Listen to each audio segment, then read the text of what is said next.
Back to the deep dive. Today we're gonna try to figure out JEPQ. Right. It's JP Morgan's Equity Premium Income ETF. Right. And specifically, a lot of our listeners are interested in why has it done so well this year? Mm-hmm. But also, everybody's worried about, all the stuff that's going on, a possible recession, Mm-hmm. maybe even a black swan event. And of course, we have the presidential election coming up. Oh, yeah, that's going to be interesting. So to help us unpack all of this, we have our expert here to break it all down. It has been a very interesting year for JEPQ. It has been. So let's start with the good news. Yeah. JEPQ has been like a star performer in 2024. It has. What's fueling this? Well, it's really been kind of riding the wave of a few things. Mm-hmm. First, we've seen this extraordinary growth in certain tech sectors. Mm-hmm. Specifically, I'm thinking like semiconductors and cloud computing. Right. With all the advancements in AI and, the rise of remote work and everything, that's just fueling demand. So JEPQ being heavily invested in these areas, it's naturally benefited. Exactly. Everybody wants a piece of the future. Right. So this is giving it to them, but it's not just about riding the tech wave, is it? No. There's more to it than that. Yeah. JPQQ also utilizes this strategy called covered calls. Okay. And that's where things get really interesting. So imagine you own a rental property.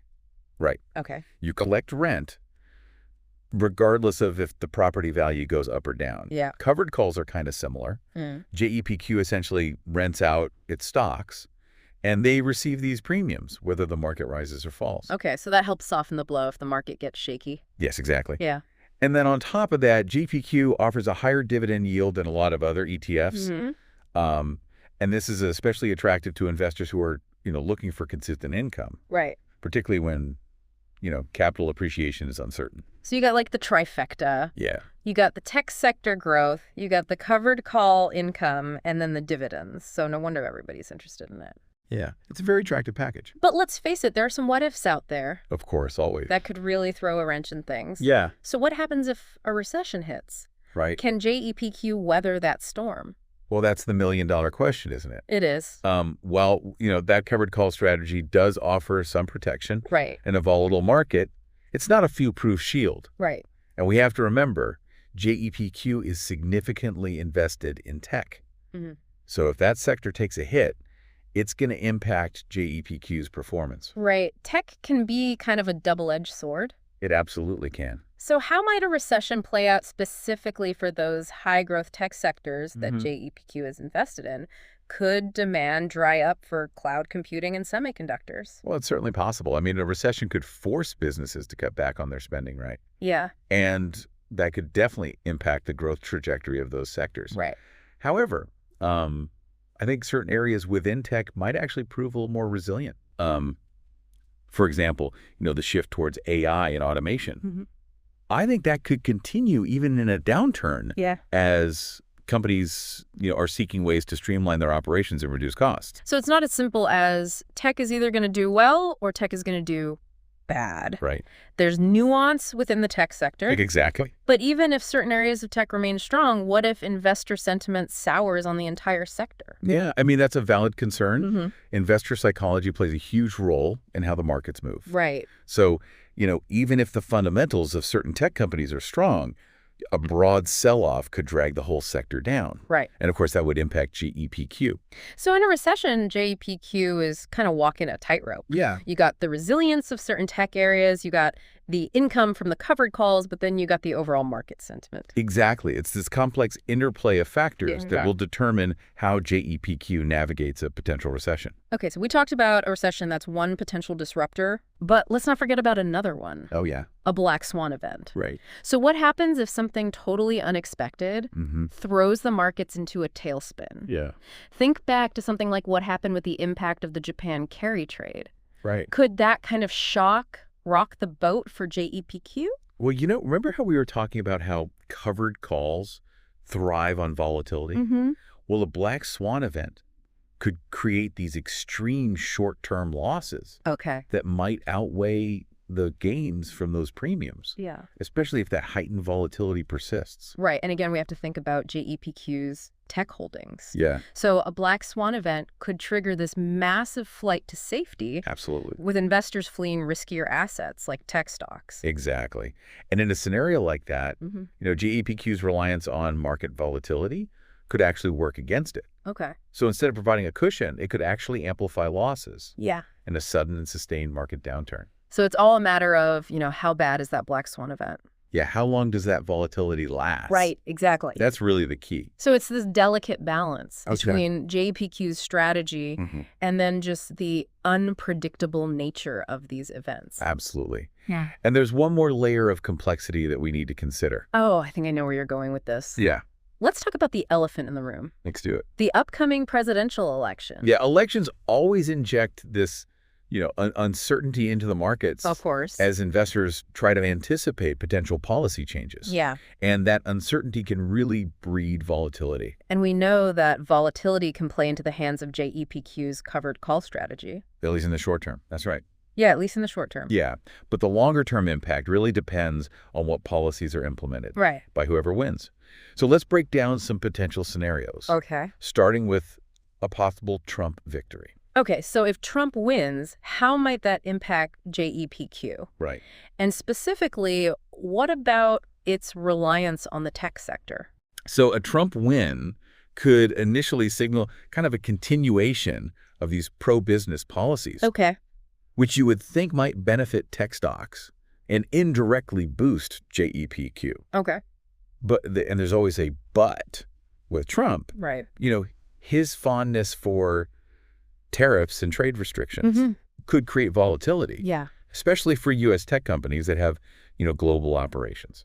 So it's a potential win for JEPQ, but with a side of uncertainty. Yeah, exactly. Okay, now what about the other side of the coin, a Harris victory? Right. How might that play out for JEPQ and its tech holdings? So a Harris presidency might signal a shift towards, tighter regulations, Okay. especially in areas like data privacy and antitrust. And this could put pressure on certain tech companies Right. and potentially affect JEPQ's performance. But didn't we also talk about how a Harris administration could lead to increased investments in certain areas that might benefit tech, like infrastructure or clean energy? Absolutely. You're absolutely right. And a new administration doesn't necessarily mean doom and gloom for an entire sector. Right. There are always opportunities within challenges. Yeah.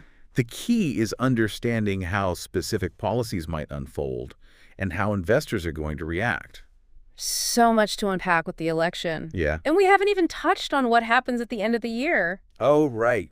Remember we talked about those year-end portfolio rebalancing trends? Yeah. How might those impact JEPQ? That's an excellent point. Yeah. So as we approach the end of the year, we often see investors engage in profit-taking. They're selling assets that have performed well to lock in those gains. Right. And this could put downward pressure on JEPQ's price, Okay. even if its fundamentals remain strong. So even if it's doing well, it could still get caught in the crossfire. Right. This year-end selling frenzy. Exactly. It's important to remember that market forces, often go beyond just the fundamentals of individual investment. Yeah. Investor behavior and broader trends can have a significant impact. And what about that tax loss harvesting? Oh, yeah?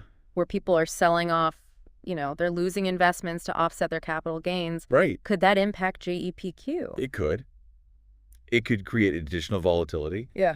And then on top of that, let's not forget about the new year. Right. When investors reevaluate their strategies and make new allocations. So many moving parts. Yeah, it's a lot to keep track of. It's like navigating a maze. It is. With twists and turns at every corner. You said it.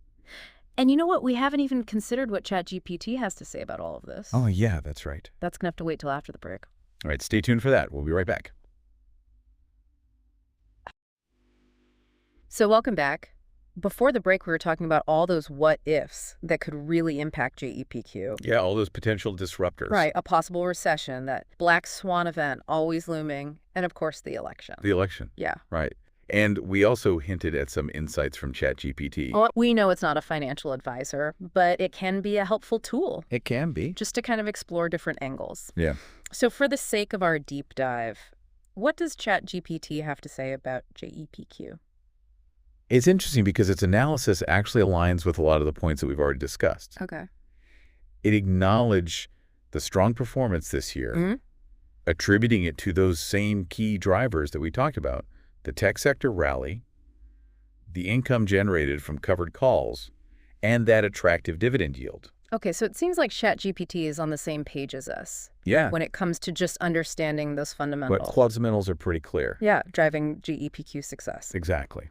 But where it gets really interesting is when we start exploring those potential risks. Right. So what did ChatGPT have to say about JEPQ's vulnerability to a recession? So it echoed our concerns, and it highlighted that while that covered call strategy does offer some protection, that heavy weighting in tech stocks could pose a significant risk if the sector takes a hit. Again, that seems to be like the recurring theme. Yeah. The tech sector is both JEPQ's strength Right. and its potential Achilles heel. Exactly. It's Yeah. a high wire act. Yeah, Balancing that potential for high growth with the inherent volatility of the sector, right. especially during times of economic uncertainty. Okay, so ChatGPT gets the recession risks. What about the possibility of a black swan event? Right. You know, something completely unexpected that throws the markets into a tailspin. Did it have any thoughts on that? It did. It suggested that a black swan event could trigger significant short-term losses for JEPQ, Okay.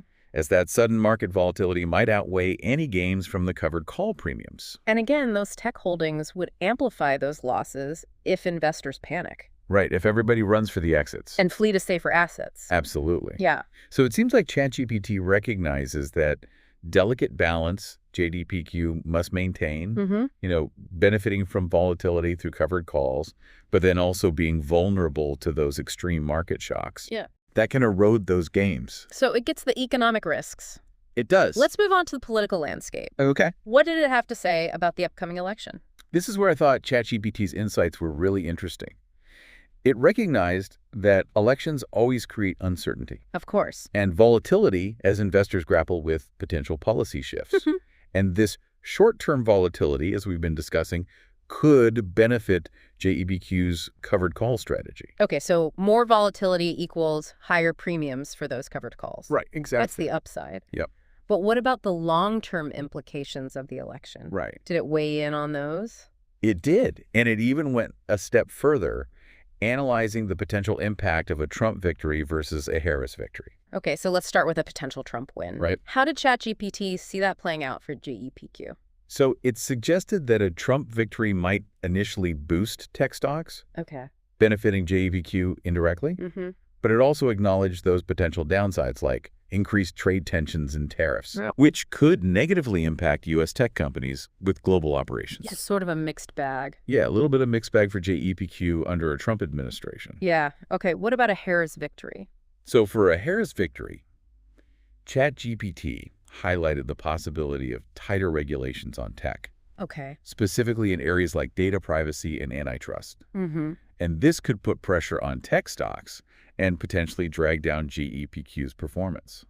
But didn't we also talk about how a Harris administration could lead to increased investments in certain areas Yes, you're right. that might benefit tech? You are absolutely correct. Like infrastructure or clean energy. And ChatGPT recognized this as well. Okay. It pointed out that a Harris victory wouldn't necessarily be all doom and gloom for tech. Right. Certain subsectors could see significant growth depending on the policies implemented. So again, it's not as simple as, if this person wins, tech is going to do great, or if this person wins, tech is going to tank. Right. It all depends on the specifics of the policies and how those investors react. Okay, so we've covered the economic and political risks. Let's add one more layer to this intricate puzzle. Right. Those year-end portfolio rebalancing trends that we talked about earlier. Okay. Did ChatGPT offer any insights on those? It did. It highlighted that year-end profit-taking could lead investors to sell off those high-performing assets like tech stocks, potentially pushing JEPQ's price down. So even if it's performing well, it could still get caught in that crossfire. Exactly. Yeah. It's important to remember that market forces often go beyond just the fundamentals of individual investments. Investor behavior and broader trends can have a significant impact. And didn't we also talk about tax loss harvesting, where investors sell losing investments to offset their capital gains? Right. Could that impact JEPQ as well? Yes. ChatGPT brought that point up too. Okay. It suggested that this strategy, along with, the New Year's wave of portfolio reallocations, could create additional volatility that might impact JEPQ. So many factors to consider. Yeah, it really is a lot. It's like navigating a maze It is a maze. with twists and turns at every corner. You got it. So after all of this, what does it all mean for our listeners? Right. We've explored JEPQ, Yeah, we really dug into it. Examined its strengths and weaknesses.